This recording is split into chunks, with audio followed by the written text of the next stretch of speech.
In this video, I'll be taking a look at emotional guitars by 8dio, and I have a giveaway for you. Hi folks, I'm Mike, and I hope you're well. So I've had a lot of fun recently trying out the Emotional Guitars multi-sample library from 8dio, and I'm very pleased to say they've taken a really unique approach to this library, which I'll be delving into during the course of this video. But I'm excited to tell you that I have a number of full licenses to give away for this library. In fact, I have more full licenses to give away in this video than I have for any other giveaway on the channel before. Normally I may have one license or maybe three, but in the spirit of this being for 8dio, I actually have 8 full licenses to give away for you guys. So stick around till the end of this video to see how you can enter that giveaway and get your hands on one of these awesome libraries. Don't skip ahead now. You'll be wanting to find out what this library is all about. And it's not your average guitar library. It's not full of articulations for fret buzz or noises or bends or slides, that kind of thing. No, the sound of this library is based upon a guitar with something extra on top, which makes it sound very interesting indeed. So let's get stuck in and find out what this is all about.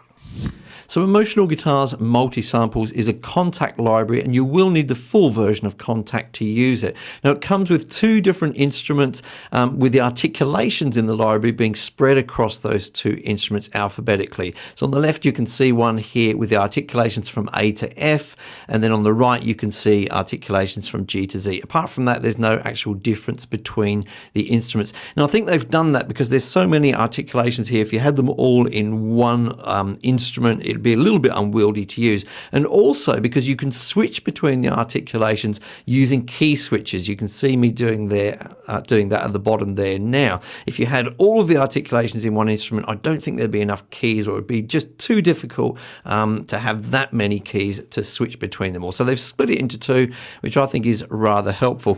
So let's zoom in on just one of them, and before I get into the details of this, I think it's important up front for you to hear what the basis of this library sounds like. I'm going to play the first articulation, which is acceptance, using some simple arpeggios. Now I want you to listen for the fact that there's the core guitar sound in there, which is an electric guitar, but there's a whole bunch of effects on it, and that's the way this library was created, by somebody playing the guitar with a whole bunch of guitar pedals in there, and they're recording the whole thing. So they've basically sculpted a sound which they've created, to create a particular articulation, and they've recorded all of that. So let's have a listen to the first one, as I say, acceptance.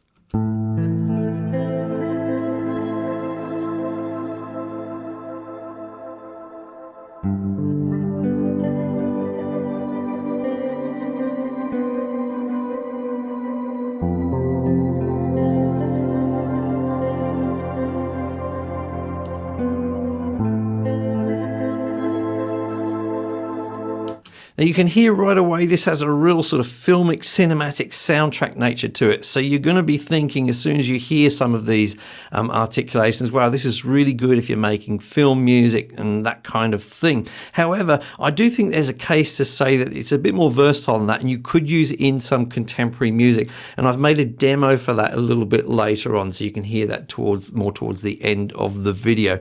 But it is true to say that this does lend itself to, as I say, film music, perhaps game music, soundtracks, all of that kind of stuff. Now, as I said, you've got these different articulations here, and they've got some interesting names. You've got acceptance here, the first one. You'll see admiration, aggressiveness, amazement, anger, annoyance. They've all got the names of emotions to them, and that is because this is based upon a psychological theory from a guy called Plutchik. Now, I didn't know anything about this till I Wikipedia'd yesterday, so I'll tell you what I know so far. So Plutchik created something called the Plutchik wheel, and this is a range of emotions. Now, if we look at one of the emotions at the top of this wheel, say joy, and it's right in the middle at the top there, you'll see it has a polar opposite down at the bottom, which is sadness.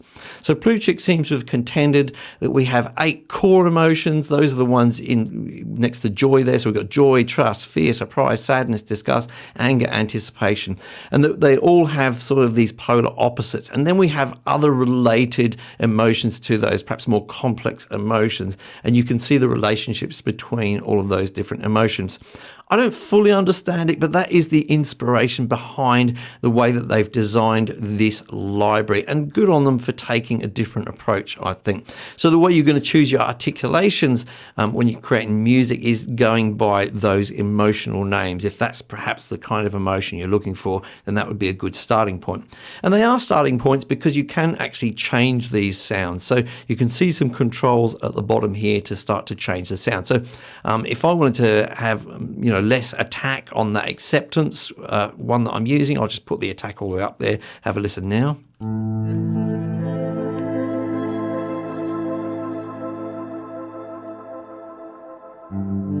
So it's got a very soft attack to the beginning of that note there. Likewise, we have the same for release.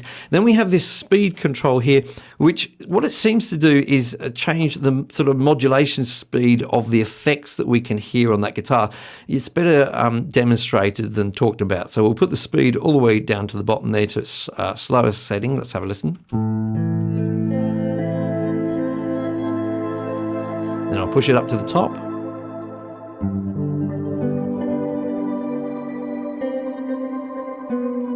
You can hear that fast, almost kind of tremolo effect there on the effects. So that's speed. Then we have some pitch controls. There's two controls related to pitch here, the pitch, envelope, and glide. So if we use pitch all by itself and we don't change the glide, you won't hear any difference. Let's have a listen.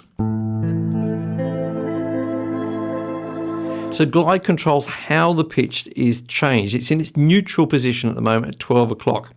If we put it a little bit below that, then what's going to happen is the note's going to slide up from down below up to its target. So let's have a listen. That is rather extreme, but you'll get the gist. And then if we put the glide up past its neutral position, past 12 o'clock, it'll come down to the target note. As I say, these are quite extreme settings. You probably wouldn't use them quite that extreme for your music, but you'll get the gist and you'll get to hear what they sound like from that. Now, moving on to offset, I did read the manual on this a couple of times, and my take on it is that rather than just offsetting when the note starts, it offsets where we start within the sample. So in other words, if we push the offset up, we won't hear the beginning of the sample. It will start playing from a little bit further on in the sample. So if I just pop this up here, you're going to hear less of that guitar note and more of that sustained effect. Let's have a listen.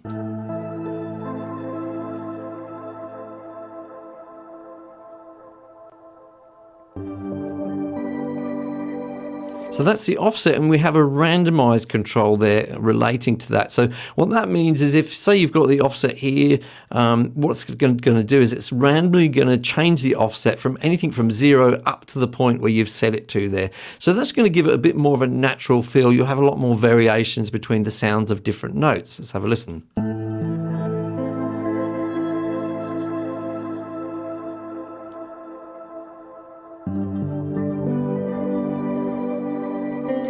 And next we have the reverse control. Now I've been playing with this a little bit, and I do feel that if we have the offset up sort of fairly high for reverse, then we can hear it a bit better. Let's have a listen to this.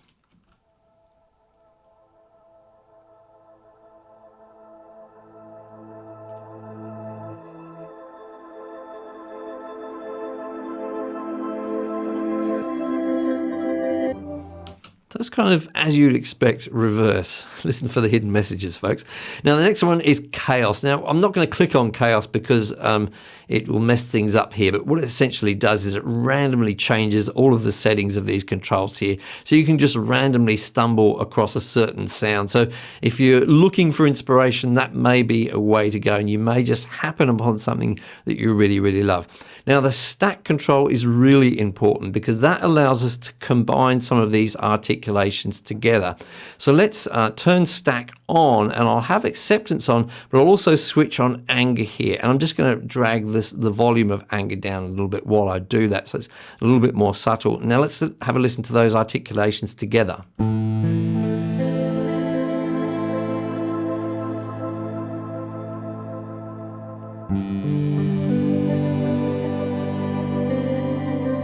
So you can do that with a whole bunch. I'll pick, say, all there. I'll put disgust on, and let's have a listen to all of those together.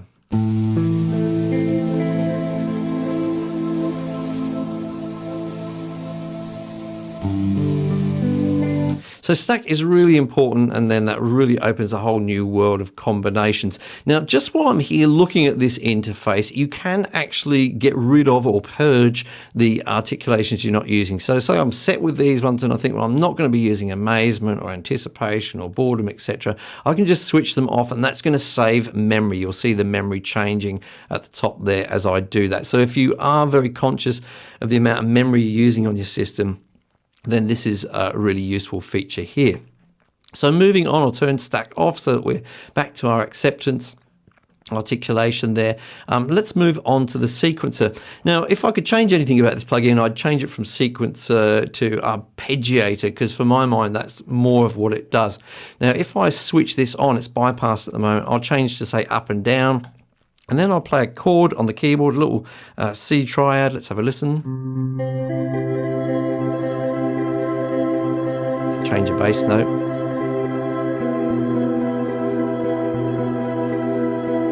So there's a few controls that you can see relating to that.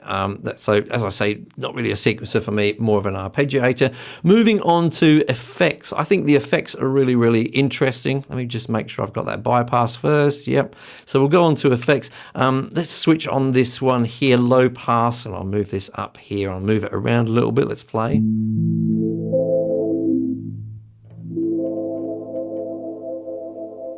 So you can see there's a whole bunch of effects here that you can choose from, and then you can assign the X and the Y axis in this graph to different settings. So I've got it set to cutoff and resolution here, but if I was to say change to, let's go for delay, then this one is set up by default here, but to feedback and pan, so that has a different effect there. And depending on the different effect that you choose, you'll end up with some different controls down here, okay?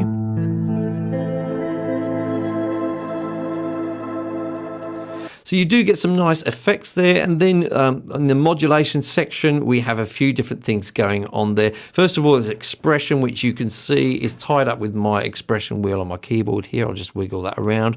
Let's have a listen to that.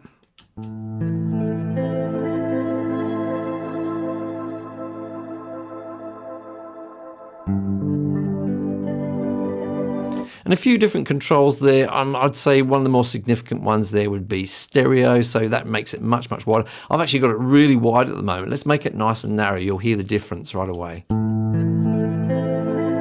it's right there in the center if you're listening on the headphones, and then we'll bring it out wide.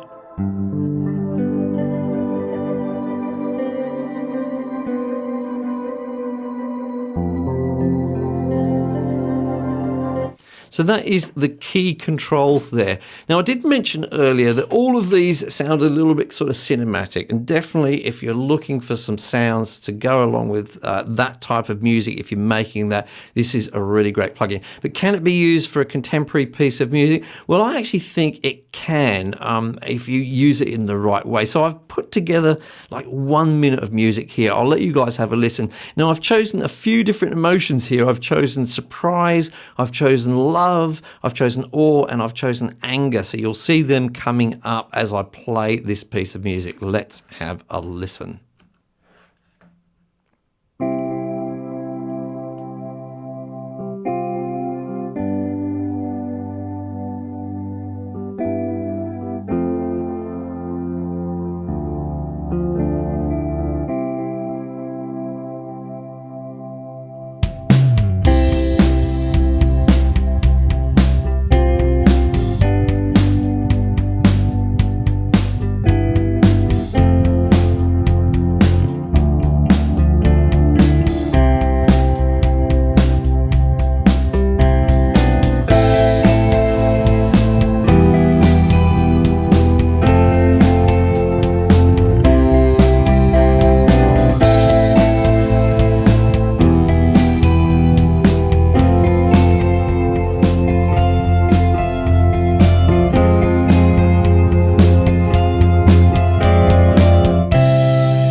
So now for the part that some of you skipped forward for.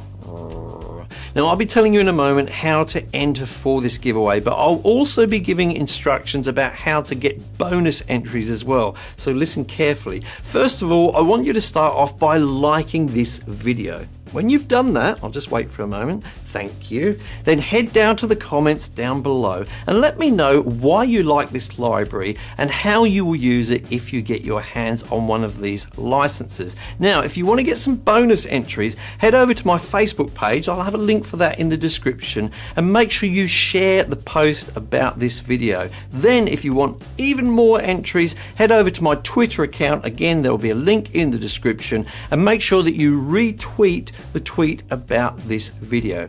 Now, you'll be wanting to know if you're the winner when I pick the winners. I'm going to do that in a couple of weeks' time during a live show, which I'll then release as a video. But you'll want to make sure you get notified about that. So to make sure you get notified, make sure you subscribe and also ring the bell so that you do get those notifications.